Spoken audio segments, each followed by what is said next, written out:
the Night King leaving at the end and all of that, I didn't see a point in making a whole video about it. It's symbolic, there's some interesting stuff there, but it doesn't really show anything for sure that we could say, hey, this is going to be in the season, what does it mean? So I would just say watch it and see what you think.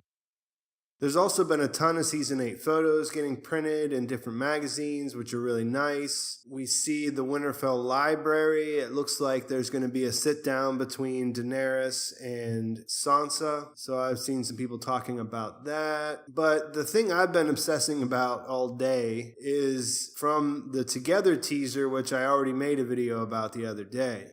Together was the one that starts out with Tyrion doing the voiceover. He's talking in the Great Hall of Winterfell. In that official trailer, we see this shot of Jon and Daenerys, which I mentioned, obviously it was a new shot, but she's standing looking at a fire in a fireplace, and he's standing behind her. Things look pretty tense, and we see what looks like him leaving and her not even turning around to watch him go. Like, she looks pretty mad. When I first looked at it, I assumed that they were at Winterfell because we assumed that everything in these trailers would be from the first couple of episodes. Even though I expect a lot of stuff to happen in these few episodes, I really didn't expect to see any of the major characters moving around the map because, as we've seen in some of these photos, they're all going to be preparing to fight the battle. They're going to know that the Night King and the White Walkers are coming, so they're going to do what we've seen them do. They're going to prepare, right?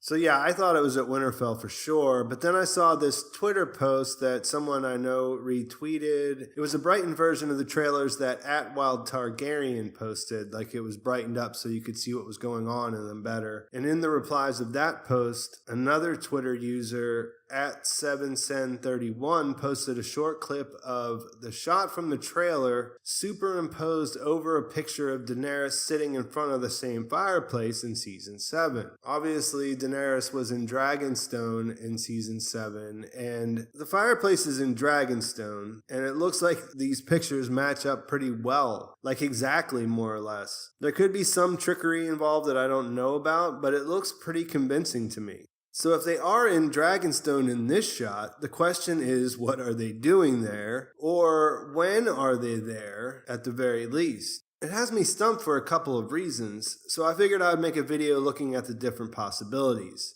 There's no way really to say when exactly this falls in the timeline since there aren't many visual clues. My thinking had been that all of what we've seen in the trailers would be prior to the battle in episode 3 though. That makes sense. It makes sense that they would do that because shit isn't exactly going to be the same after that happens. It's the Battle of Winterfell. It's the big thing that they've been really playing up, right? We know it's in episode 3 and it's a defining moment. Things aren't going to be the same after it's over. People will die and so on and so forth, showing scenes that fans could figure out were in episodes 4, 5, or 6 wouldn't be a great strategy for HBO because we're thinking anyone could die in that battle. If we see characters doing anything after the Battle of Winterfell, then that gives a lot away. So keep that in mind when I go over these options as for why they could or would go south. So the first explanation for this shot of them at Dragonstone is that this is after episode 3. The Battle of Winterfell is over and they both survive. Jon and Daenerys both survived the battle.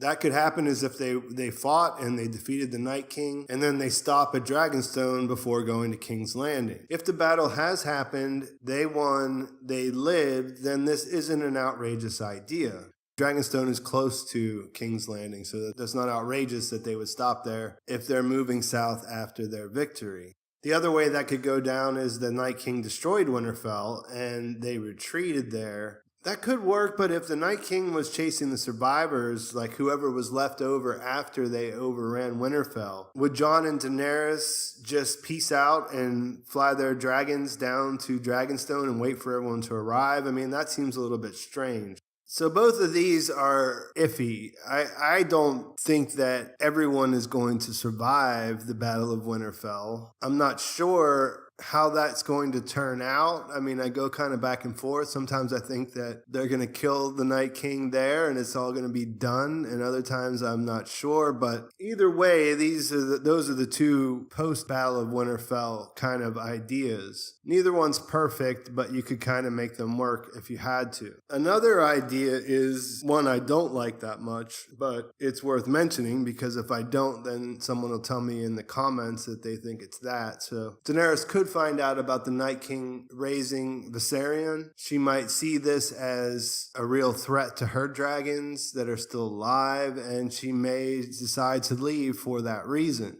I don't think it's likely because she has already lost Viserion when she went north the last time, and she's still going to Winterfell to fight the dead. Like, she's not really thinking about it in terms of like, well, maybe this is a good idea or a bad idea. It's an imperative, like we have to save everyone from this threat. It just doesn't seem to me that she would be like, oh, well, that's a little bit too risky now that he has a dragon too. You know what I mean? It's just nothing has really come along in the series so far to make me say that that's what she would do. Essentially, though, if you think that this is possible, then that could be the explanation, is that this is in the first 3 episodes. It's before the Battle of Winterfell, and they just essentially went there. If that's the case, though, then why would Jon accompany her there? Like, if she was just going to leave, why would Jon accompany her in that scenario? When he'd be like, all right, we'll see you, because we know his main priority is certainly to fight the dead. I guess you could take it one step further and say that she left and then he decided to go and ask her one more time. He followed after the fact or something. But yeah, I just don't think that's as likely.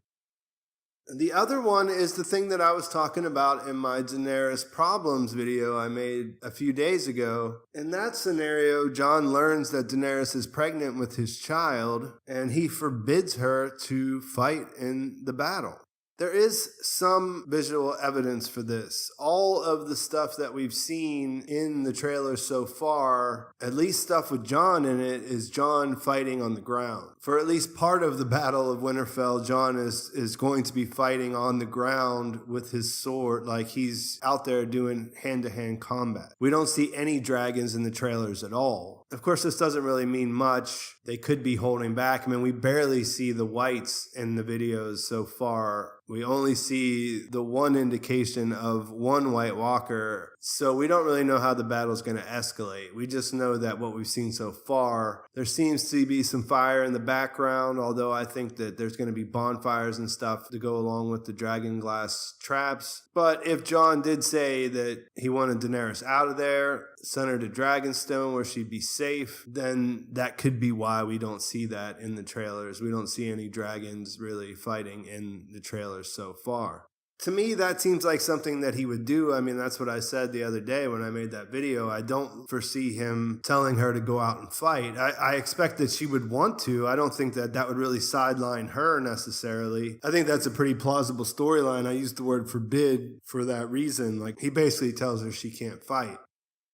Of course, this is not perfect either, because we don't know how fast the Night King and the White Walkers are descending on Winterfell. Like, would they have time to just be hanging out in Dragonstone and having a conversation that looks heated like this? And, the stuff I said about Rhaegal, like, he would have to fly Rhaegal to Dragonstone. That's the only way he could get there and back to the Battle of Winterfell in time. Like, we know he's at the Battle of Winterfell, so he'd have to be in both places, which I imagine that they would tell us he rode the dragon. That's how he was able to get back and forth. But then, like, if he's doing that, if he's flying Rhaegal north to south and everything else, what's he going to do? Put Rhaegal in a pen? And you know what I mean? Like, he's not going to fight with it. Like, it doesn't work out exactly. So yeah, it's interesting and it's problematic at the same time.